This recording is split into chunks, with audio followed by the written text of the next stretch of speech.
Hi guys, and welcome back to the channel. So of course, with the Premier League season pretty much coming to a close, we've only got about 8 games left of the season now.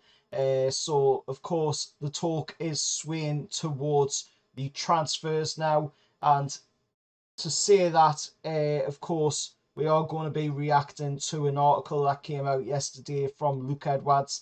So do take it with a pinch of salt. This article, of course, he went on to say that Newcastle are going to discard the cautious approach in the summer window, and we are going to be going for a big spend this summer. Now, like I say, this is Luke Edwards that is saying this, so do take it with a pinch of salt. We all know that he does like to wind up us Newcastle United fans, but he is saying in the article that Newcastle will go on to spend big money on 4 signings.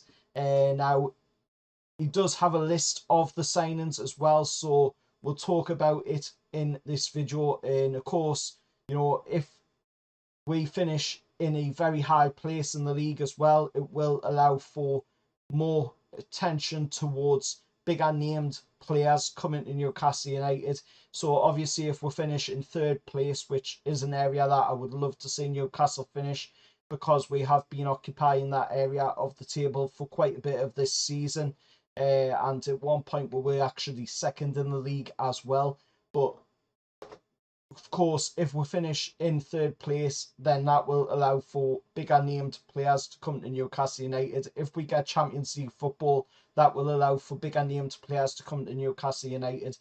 If we get Europa League football, there's still a chance that we could get bigger name players, but not as much of a chance if we have Champions League football. Also, if we have Champions League football, that means that we'll play on Tuesday and Wednesday nights. And if we have Europa League football, we will be playing on Thursday nights.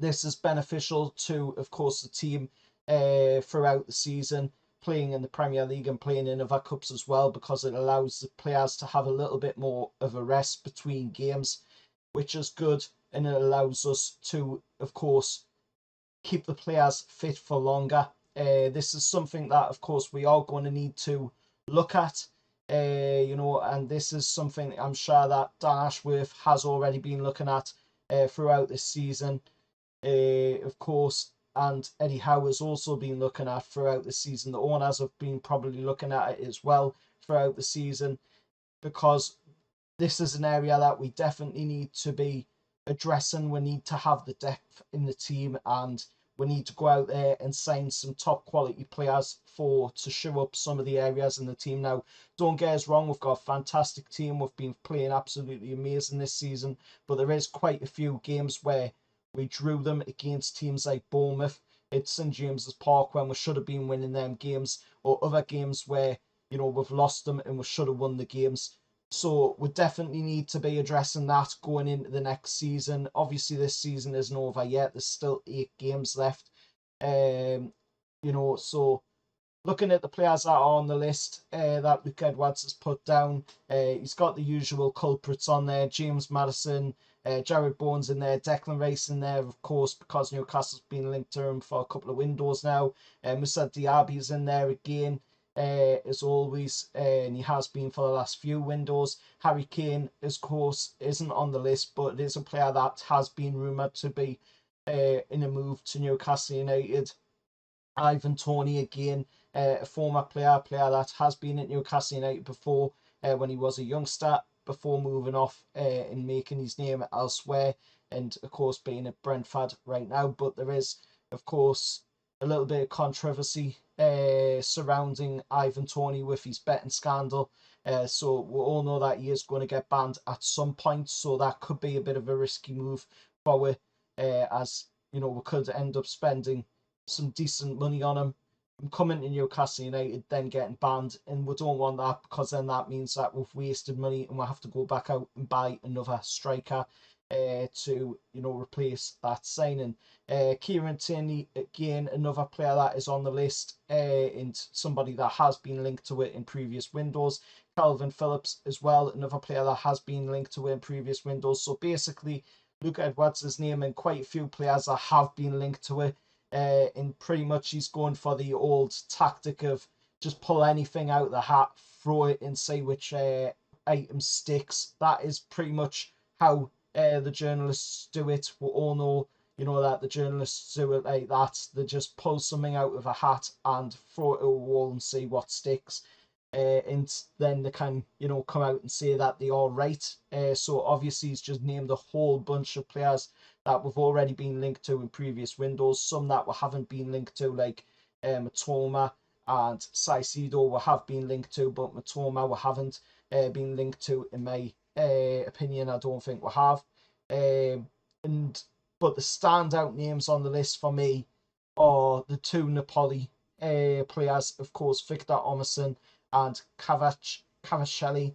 You know, two fantastic players who are lighting it up in Europe right now and lighting it up in the Serie A, and two players that I would love to see join Newcastle United now. Cavacelli, of course, sorry if I have pronounced his name, it is quite a tough one to pronounce, but of course, a player that I would love to see join Newcastle United. Georgian international. He's doing fantastic stuff in Italy right now. So, you know, who wouldn't want to see a player like that playing for Newcastle United next season? Victor Omerson, I've talked about on the channel before. You know, he's got a similar mould to Andy Cole when he was at Newcastle. You know, so definitely a player that I'm interested in, and definitely a player I would love to see playing in the black and white next season. Moussa Diaby, of course, a brilliant player as well, into player that we have been linked to for the past few windows, so I wouldn't be surprised if we did end up signing them in this window, to be honest. Declan Rice, you know, obviously it would be a fantastic purchase. It would allow, you know, for Bruno to be able to push higher up the field, which is a must, and it is a necessity as well, because we need Bruno to be able to push higher up the field. It is a thing that, you know, we have been asking for quite a bit, because when Bruno is allowed to play higher up the field, it allows us to create more chances on the ball, more chances moving forward, and that is a must for us, you know, because that will really benefit the game on the front foot against other teams and against high opponents as well. We'll be taking on, you know, if we get Champions League, we'll be taking on the likes of Barcelona, Real Madrid, you know, so we definitely need to be having players that can get us off to a good start on the front foot in the attacking threat. And Bruno being pushed up there through a purchase of Declan Rice coming in to fill in that defensive role, then that would definitely benefit when moving forward. Let us know your thoughts down in the comments below, of course, on the names on the list. I will put a screenshot of the list up on the screen, of course, of all the names. And you let me know down in the comments below who you would love to see playing for Newcastle United next season. Until next time as well, you know, make sure to hit that like on the video, subscribe to the channel, and if you want to support the channel by donating, then please do by the super thanks down below, and I'll see you all in the next one. However, that's